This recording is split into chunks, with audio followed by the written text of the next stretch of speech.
ఖమ్మం జిల్లా తిరుమలయపాలెం మండలం ఎర్రగడ్డలో దారుణం జరిగింది. ఒకే గ్రామానికి సంబంధించిన ఇద్దరు యువకులు కూడా ప్రేమించుకున్నారు. ఆ తర్వాత ఆ యువకుడి ప్రోద్బలంతో యువకుడు పిలిచాడని చెప్పి ఆ అమ్మాయి కూడా యువకుడిపై ఉన్నటువంటి ప్రేమతో ఇద్దరు కలిసి ఆ ఊరు నుంచి వెళ్ళిపోయారు. అయితే ఇద్దరు కలిసి వైజాగ్కి వెళ్లారు.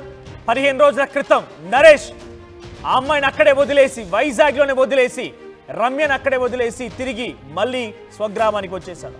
అయితే ఎన్నిసార్లు ఫోన్ చేసినా నరేష్ స్పందించకపోవడం పైన మనస్తాపనుకున్నటువంటి ఆ అమ్మాయి రమ్య బలవన్మరణానికి పాల్పడింది.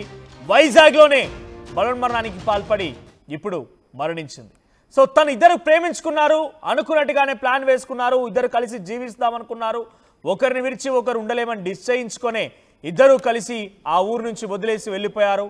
ఇద్దరు కలిసి బయటికి వెళ్ళి బతుకుదాము, కొన్ని రోజుల తర్వాత తిరిగి వద్దామనుకున్నారు.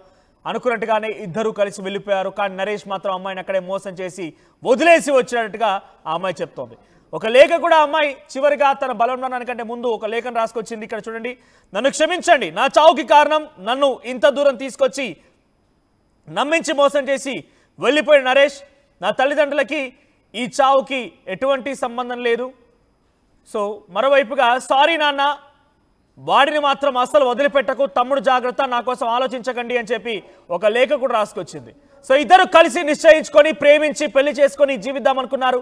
కానీ నరేష్ చేసినటువంటి మోసానికి తాళలేక తట్టుకోలేక ఆ అమ్మాయి బలవన్మరణానికి పాల్పడింది.